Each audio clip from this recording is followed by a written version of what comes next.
Hello everyone, आप सभी का स्वागत है स्टडी डायनेमिक्स में। और आज के वीडियो में हम लोग 25 नवंबर 2025 का करंट अफेयर देखेंगे। सो टॉप 10 क्वेश्चन भी है और सोर्सेज एज यूजुअल जो कि आपका पीआईबी, डीडी न्यूज़ और ऑल इंडिया न्यूज़ है।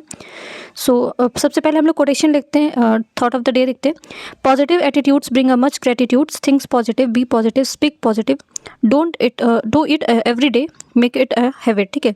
सो जितना आप पॉजिटिविटी अपने अंदर लेके आओगे और ग्रेटिट्यूड लेके आओगे, हर चीज़ के लिए थैंकफुल रहोगे, आपके लाइफ में भी पॉजिटिव चीज़ें होगा। तो keep your self positive, situation कुछ भी हो, क्योंकि हर इंसान के लाइफ में प्रॉब्लम्स रहते हैं। चाहे आप बहुत बार आप चीज़ों को अपने हिसाब से करने की कोशिश करते हो, बट आपके फेवर में नहीं होता है, वो आपके अगेंस्ट में होता है कभी कभार। सो इट डजेंट मीन कि जो है वो सब कुछ आपके साथ बुरा ही होगा।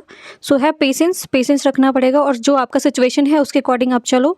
और जितना अपने आप को पॉजिटिव रखोगे, चीज़ें आपके फेवर में आएगा। क्योंकि फ्रीक्वेंटली रिएक्ट करने से चीज़ें जो है वो आपको और ज़्यादा डिटोरिएट हो सकता है, ख़राब हो सकता है। So keep your self more positive, और पॉजिटिव एटीट्यूड रखने से ही आपकी लाइफ में जो है वो चीज़ें सही होगी। ठीक है। सो ये आपका कोट था। वन बाय वन हेडलाइन देखते हैं, हिंदी और इंग्लिश में दोनों में हेडलाइन है। पहला हेडलाइन है आपका, Dharmendra the he man of Indian cinema was possessed. ठीक है। सो कल आप लोगों ने न्यूज़ देखा होगा और काफ़ी सारे इन्होंने लेगेसी छोड़ गए हैं। इसके अलावा अगर देखा जाए तो जो इंडियन सिनेमा, इनका बहुत बड़ा कंट्रीब्यूशन है। आप लोग के लिए क्वेश्चन है कि क्योंकि एग्जाम पर्सपेक्टिव से अगर देखा जाए तो आपके लिए कुछ क्वेश्चन यहाँ से बनेंगे। सो क्वेश्चन आपके लिए यही बनेगा कि इनका जो ऑटोबायोग्राफी है या बायोग्राफी है वो किन्होंने लिखा। ठीक है। बायोग्राफी है, ऑटोबायोग्राफी तो उन्होंने नहीं लिखा है, बायोग्राफी है इनका, जो किसने लिखा ये आप लोग सर्च करके देखना, क्योंकि ये हो सकता है कि क्वेश्चन आपके लिए पूछा जाए। नेक्स्ट हेडलाइन है, president, vice president and prime minister let the nation paying tribute. तो सबने उनको ट्रिब्यूट, श्रद्धांजलि दी है। नेक्स्ट हेडलाइन है आपका, India's prefer peace but can act strongly when needed, says defence minister. तो डिफेंस मिनिस्टर का स्टेटमेंट आया कि अगर देखा जाए तो इंडिया का अगर हमेशा पॉलिसी क्या रहा है, डिफेंसिव पॉलिसी रहा है, और इंडिया कभी भी एग्रेसिव नहीं हुआ। सिंस एंशिएंट टाइम में अगर आप देखोगे तो बहुत इंडिया ने जो है वो अटैक, कभी जो है अटैकिंग मोड नहीं रहता है जब, लेकिन हाँ अटैक जब होता है तो हम उन सारी चीज़ों को लेते हैं। सो ये स्टेटमेंट आया। नेक्स्ट हेडलाइन है, prime minister Narendra Modi to flag off the completion ceremonies at Shri Ram Janmabhoomi Mandir tomorrow. ठीक है। सो आज के दिन वो विजिट करने वाले हैं अयोध्या टेम्पल पे। नेक्स्ट न्यूज़ है आपका, European leaders welcome the progress in US peace plan for Russia Ukraine. So बहुत लंबे समय से आपको अगर देखा होगा तो आपको याद हो, अलास्का मीटिंग भी किया गया था जो कि आपका इसी से रिलेटेड था, रशिया यूक्रेन को वॉर को जो है वो ख़त्म करने के लिए। अगेन यूरोपियन लीडर भी जो है वो काफ़ी सारा काम करे ताकि यूएस पीस में इन्वॉल्व है, पीस टॉक करवाने में। लेट्स सी आगे क्या होता है। लास्ट हेडलाइन है, in shooting Pranjali Prashant Dhumal strikes the gold women's in 25 metres pistol at deaf Olympics. ठीक है। डीफ ओलंपिक हो रहा है आपका, जिसमें आपको इनको गोल्ड मेडल मिला है। तो नाम याद रखना है, स्पोर्ट्स कौन से रिलेटेड है ये भी याद रखना है आपको। यहाँ पे हिंदी में हेडलाइन है, साइड में आराम से वीडियो पॉज करके देख सकते हो आप। ना वन बाय वन क्वेश्चन लेंगे। सो फर्स्ट क्वेश्चन है आपका, who become the 53rd chief justice of India. So ये बहुत ज़्यादा न्यूज़ में है, और अगर आप कोई भी एग्जाम अभी देने वाले हो तो मोस्ट प्रोबेबल क्वेश्चन है। और इनका ओथ सेरेमनी था, ये अपॉइंट तो पहले हो चुके हैं। ठीक है। अपॉइंटमेंट इनकी पहले हो चुकी है, बट जो है वो नवंबर को इनको इस रिसेंटली इनका जो है ओथ सेरेमनी हुआ है। सो ये ऑप्शन आपका संजय मल्होत्रा, बी है संजीव खन्ना, सी है आपका B R Gavai and D is Suryakant. ठीक है। So answer will be the Suryakant. तो 53rd चीफ जस्टिस जो आपके कौन बने, सूर्यकांत बने हैं। और इनके बारे में देख लेते हैं कॉन्स्टिट्यूशन में क्या क्या चीज़ें मेंशन है। So the president has earlier appointed as chief justice. ठीक है। कौन से आर्टिकल में मेंशन है, कौन सा अनुच्छेद है, ये आपको पूछा जा सकता है। तो 124 जो है आपका कॉन्स्टिट्यूशन में, इसमें आपको मेंशन है कि चीफ जस्टिस ऑफ इंडिया होना चाहिए। सो इनका ओथ कौन दिलवाता है, प्रेसिडेंट दिलवाते हैं। और इसके अलावा अगर देखा जाए तो 3 इसमें आपको जो है 3 रिफॉर्म्स आए हुए थे, डिफरेंट कोलिजियम सिस्टम आया था। तो लास्ट वाला अगर देखा जाए तो आपको जो आपको सीनियर मोस्ट होते हैं उनके ही आधार पर इनमें बनाया जाता है। तो अगर former chief justice of India पूछा जाए तो बी आर गवई याद रखना। और अभी जो रिसेंटली जो इनका अपॉइंटमेंट हुआ है और जिन्होंने ओथ लिया है वो आपको कौन है, सूर्यकांत थे। और कौन से स्टेट से बिलोंग करते हैं, तो हरियाणा स्टेट से बिलोंग करते हैं, और हरियाणा से ये पहले सीजेआई बने हैं। नाउ नेक्स्ट क्वेश्चन आपका, who has become the India's 26th women grand master. तो 26वें नंबर का वुमेन ग्रैंड मास्टर कौन बनी है। सो ऑप्शन है, ए है कुनेरी हम्पी, बी है आपको दिव्या देशमुख, सी है आपको सरायू वेलपुला, और डी है आपको आर वैशाली। सो कुनेरू हम्पी जो है, ये जितने भी आपको यहाँ पे ऑप्शन दिए ना, ये सारे आपको चेस से ही रिलेटेड है। सो ये नाम भी आपको कभी कभार याद रखना होता है, क्योंकि इसमें आपको पूछ दिया जाता है कौन से स्पोर्ट से कौन से रिलेटेड है प्लेयर।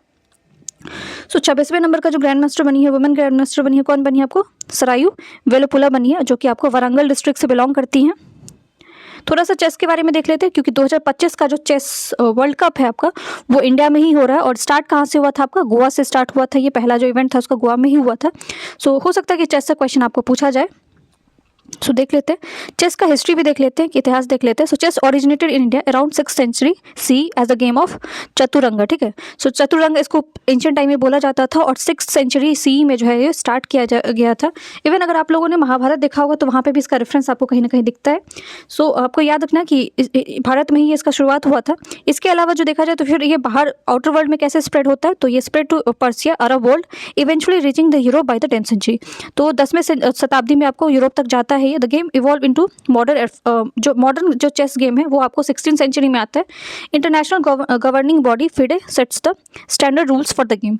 अब इससे जो आपका एसोसिएटेड बॉडी है इससे क्वेश्चन पूछा जा सकता है। फिडे आपको अगर ध्यान में हो तो बार बार न्यूज़ में आता था कि फिडे ने आपको चेस से रिलेटेड ये रैंकिंग निकाला है, ये फिडे ने आपको ये रूल्स निकाला है, ये फिर फिडे ने किसी को सस्पेंड किया। तो फिडे है क्या वो भी देख लेते हैं। सो फिडे करेंटली अगर देखा जाए इसका हेडक्वार्टर कहाँ पे? लॉसेन, जो कि आपका स्विट्जरलैंड में है। बट जो इनिशियली फिडे बना था आपका जो चेस से एसोसिएटेड बॉडी है ये 1924 में बना था। इसका बनाया गया था पेरिस, फ्रांस में, बट इसका हेडक्वार्टर आपको याद रखना अभी स्विट्जरलैंड में। इसका मोटो क्या था, एजेंडा क्या था? So we are one family. It was very first international sports federation alongside its governing bodies sports, football, cricket, swimming and auto racing. अब इसमें अगर देखा जाए तो कम से कम आपको 201 कंट्रीज एफिलिएटेड हैं। और ये आपको अराउंड जो देखा जाए तो 60 मिलियंस गेम्स को एवरेज प्ले एवरेज सारी चीज़ों को कंडक्ट करता है, खासकर आपको चेस से रिलेटेड। सो ये हिस्ट्री भी हो गया, आपको फेडे के बारे में पता चल गया। और 26th ग्रैंड मास्टर आपको कौन बने? तो यहाँ पे लिखा हुआ है सरायू वेलुपुला। नाउ नेक्स्ट क्वेश्चन आपका प्रोजेक्ट गज, ठीक है। सो प्रोजेक्ट गज जो है आपका न्यूज़ में है और ये किस चीज़ से रिलेटेड? तो नाम से अगर संस्कृत में आपने नाम सुना होगा तो गज का मतलब ही एलिफेंट होता है। तो ऑप्शन यहाँ पे देख लो आप, एलिफेंट है, हॉर्स है, काव है, टाइगर है। Answer will be the elephant. अब ये क्वेश्चन अब बनता है कि इस प्रोजेक्ट को लॉन्च किसने किया है, क्योंकि अगर आपको याद हो तो वापस मैं रिवाइज भी करवा देती हूँ। प्रोजेक्ट हनुमान के बारे में मैंने बताया था, ये भी आपको जो है वो साउदर्न स्टेट में स्टार्ट किया गया था।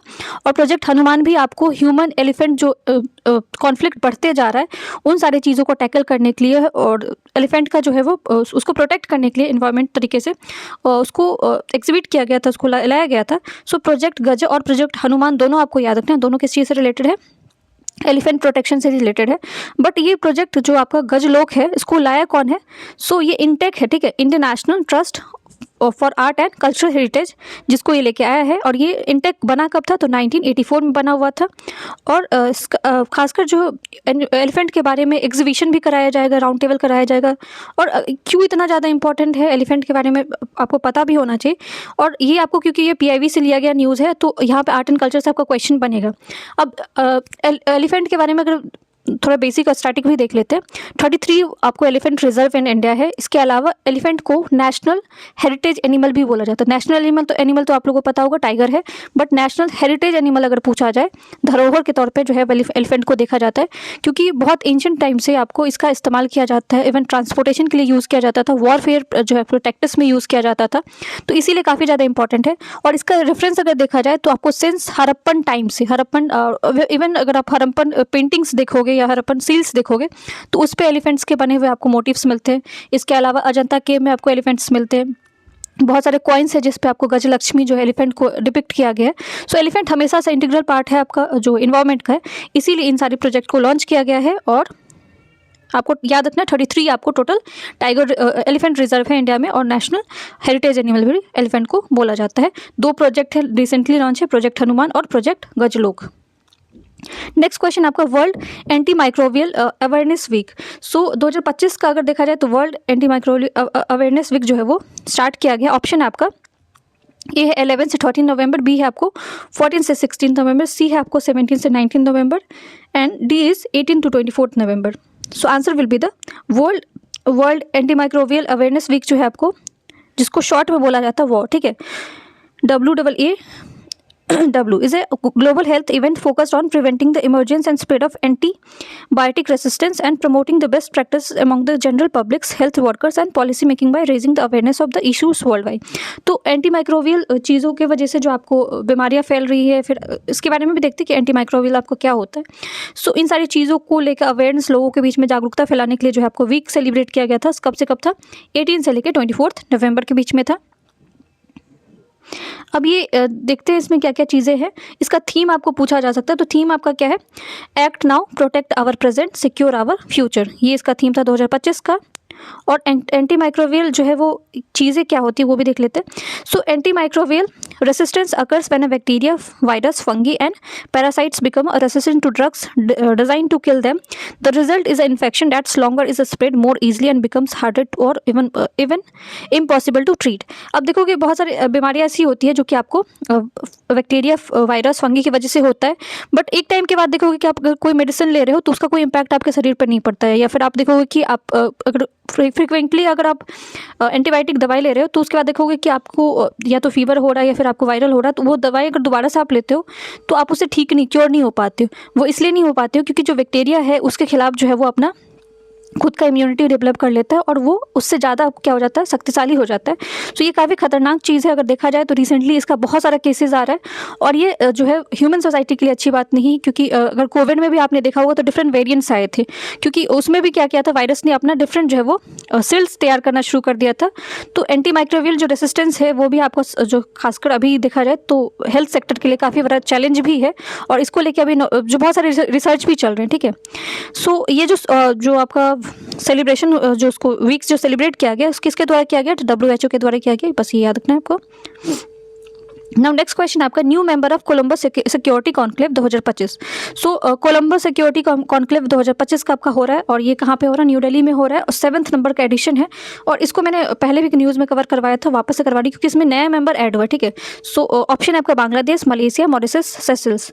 तो बांग्लादेश तो ऑलरेडी 5th मेंबर बन गया आपको, ये मैंने आपको न्यूज़ में बताया था। और 6th मेंबर कौन बना है आपको, सेशल्स बना है। ठीक है, सो कोलंबो सिक्योरिटी कॉन्क्लेव के बारे में भी देख लेते हैं क्या है चीज़ें। इसको शॉर्ट में CSC बोला जाता है। ये रीजनल सिक्योरिटी ग्रुपिंग है इंडियन ओशन रीजन में। तो इंडियन ओशन रीजन में जो भी कंट्रीज रह रहे हैं उनका ही सिक्योरिटी जो है वो खासकर देखा जाए तो बहुत सारे चैलेंजेस आ रहे हैं मेरीटाइम सिक्योरिटी को लेके। सो इसको लेके ग्रुप बनाया गया था। It's aim to strengthen the cooperation among the maritime neighbours to address the common security challenges.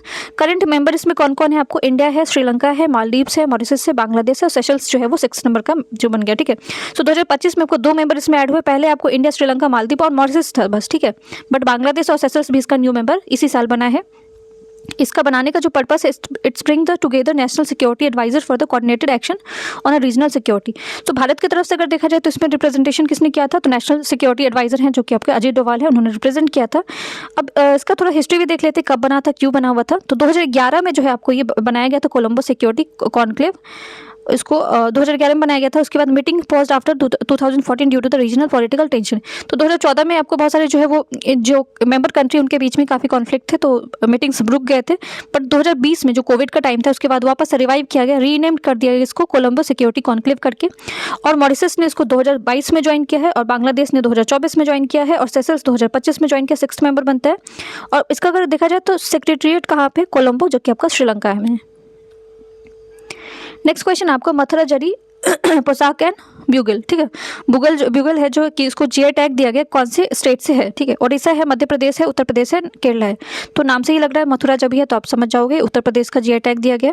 GI tag के बारे में अगर देखा जाए तो ये 10 साल में आपको 10 साल के लिए जो है वो दिया जाता है। और इसके पीछे जो है वो कौन सा ऑर्गेनाइजेशन है, तो WTO है, वर्ल्ड ट्रेड ऑर्गेनाइजेशन है। और 1999 से इसको स्टार्ट किया गया था। इंडिया ने इसको कब रेटिफाई किया था या फिर कब एक्सेप्ट किया था, ये आप लोग को कमेंट सेक्शन में बताना। और GI टैग के बारे में देखा जाए तो फर्स्ट इंडिया का GI टैग कौन सा था, तो दार्जिलिंग टी था। नाउ नेक्स्ट क्वेश्चन है आपका, who has been appointed as a full time member of SEBI. ठीक है, तो security exchange board of India जो है सेबी, उसके फुल टाइम मेंबर है। ठीक है, कौन बने हैं, तो ऑप्शन है माधवी पुरी, ठीक है, बी है आपको वी नारायण, सी है आपको संदीप प्रधान और डी है आपको आलोक मिश्रा। सो कौन बने आपको, Sandeep Pradhan appointed as a SEBI whole या full time member of the 3 year terms. तो 3 साल के लिए इनको फुल टाइम मेंबर में बनाया गया है।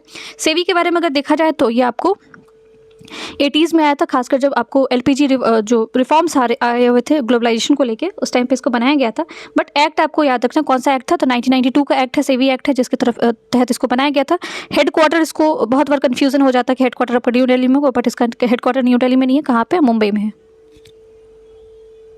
और तुहिन कांता पांडे जो है इसके कौन है अभी, डायरेक्टर जनरल है, चीफ जो है आपको चेयरपर्सन है। नाउ नेक्स्ट क्वेश्चन है, which country is third largest donor in the world. So humanitarian जो है वो एक्सचेंज के लिए, फिर हेल्प के लिए, जो आपको मानवीय जो सहायता के लिए थर्ड लार्जेस्ट कंट्री कौन सा बना है विश्व में, जो कि आपको सबसे ज़्यादा डोनेशन देता है, सबसे ज़्यादा आपको जो है वो दान देता है। ऑप्शन है यूएई, बी है यूएसए, सी है UK and D is India. So ये सूचांक कौन जारी करता है आपको, ये जो अभी डेटा रिलीज किया है तो यूनाइटेड नेशन OCHA है, जो कि ऑर्गेनाइजेशन ह्यूमन राइट्स से रिलेटेड है। इसने आपको ये सूचांक दिया, ये डेटा दिया, रिपोर्ट दिया। उसके अकॉर्डिंग अगर देखा जाए तो यूएई थर्ड लार्जेस्ट बना है, ठीक है, फर्स्ट लार्जेस्ट नहीं है, थर्ड लार्जेस्ट बना है। बाकी भी देख लेते हैं रैंकिंग कौन कौन सा है। तो यूनाइटेड नेशन ये रैंकिंग देता है 2025 के हिसाब से अगर देखा जाए तो UAE third largest humanitarian donor globally बना है। कितना अमाउंट इसने अभी तक कॉन्ट्रीब्यूट किया है, तो डॉलर में है आपको 1.46 बिलियन किया है। परसेंटेज वाइज अगर देखा जाए तो 7.2% है।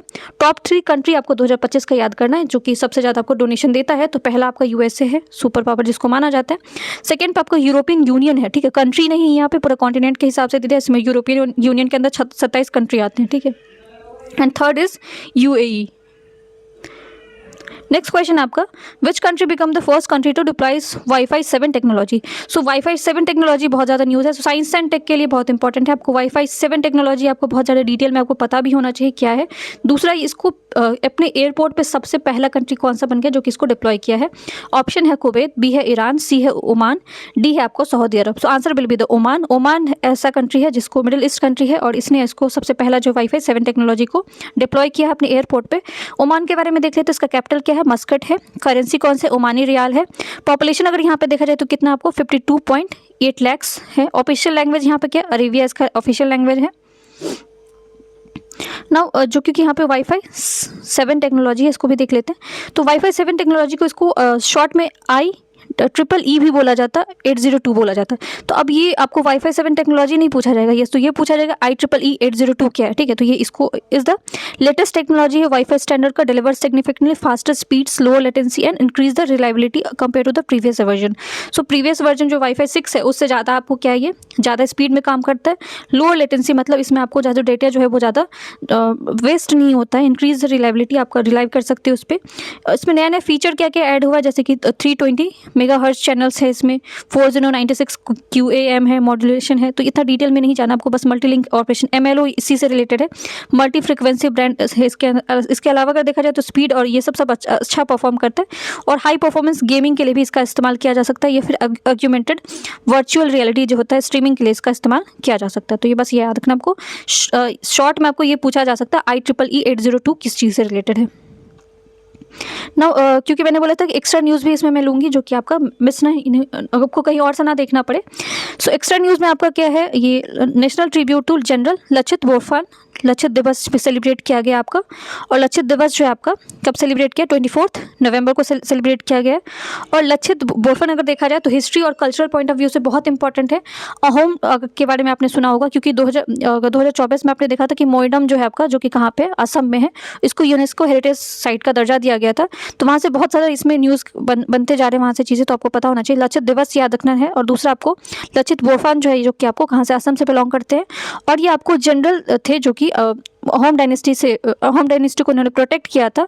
और किसके टाइम पीरियड में था, तो औरंगजेब के टाइम पीरियड में था। इन्होंने एक बैटल भी लड़ा था, कौन से ईयर में बैटल लड़ा था ये आप लोग कमेंट सेक्शन में बताना मुझे। नेक्स्ट न्यूज़ है आपका, India GDP growth rates eight 6.5% currently physical year, ठीक है। तो ये आपको दिया गया है। नेक्स्ट न्यूज़ है जो कि आपका एक्स्ट्रा न्यूज़ है, हाँ, India's women's kabaddi teams for making the national prouds by winning the kabaddi world cup 2025। तो 2025 का कबड्डी वर्ल्ड कप जो है, वुमेन्स वर्ल्ड कप जो है, कबड्डी वर्ल्ड कप। तो अगर देखा जाए स्पोर्ट्स पर्सपेक्टिव से इंडिया ने इस साल बहुत कुछ अचीव किया है। अगर रिसेंटली आपने देखा था कि ब्लाइंड वुमेन्स टीम ने वर्ल्ड कप जीता है, उसके अलावा वुमेन्स टीम ने भी आपको वर्ल्ड कप जीता था। इसके अलावा कबड्डी वाला भी आप देख रहे हो, ये भी जीता जा रहा है। और बॉक्सिंग चैंपियनशिप हो तो उसमें भी इंडिया ने बहुत अच्छा अभी प्ले किया है, टोटल 9 मेडल जीता है। तो स्पोर्ट्स सेक्शन से आपका क्वेश्चन बनने के मोस्ट प्रोबेबल चांसेस हैं। और नेक्स्ट न्यूज़ है आपका, Indian navy today commission INS महे, ठीक है। तो INS महे बहुत दिन से न्यूज़ में है, तो आपको पता होना चाहिए किस तरह का ये है। तो फर्स्ट वेसल है महे क्लास एंटी सबमरीन वॉरफेयर सेलो वाटरक्राफ्ट एट्स नेवल डॉकयार्ड इन मुंबई। तो इसको वहाँ पे कमीशन किया जाएगा, नेवल डॉकयार्ड मुंबई में किया जाएगा। Army chief general Upendra Dwivedi preside over the ceremony as a chief guest. तो ये, तो इसके साथ ये भी आपको पता होना चाहिए कि आर्मी चीफ जनरल कौन है, उपेंद्र द्विवेदी है। आर्मी दिवस जो है आपको, आर्मी डे है, कब सेलिब्रेट होता है ये भी आप लोग मुझे बताना। सो ये एक्स्ट्रा न्यूज़ था, इसके अलावा 10 क्वेश्चन थे। कोई सजेशन है तो वो भी आप लोग कमेंट सेक्शन में बता सकते हो, और वीडियो पसंद आता है तो वीडियो को लाइक कर सकते हो, चैनल को subscribe. Thank you so much.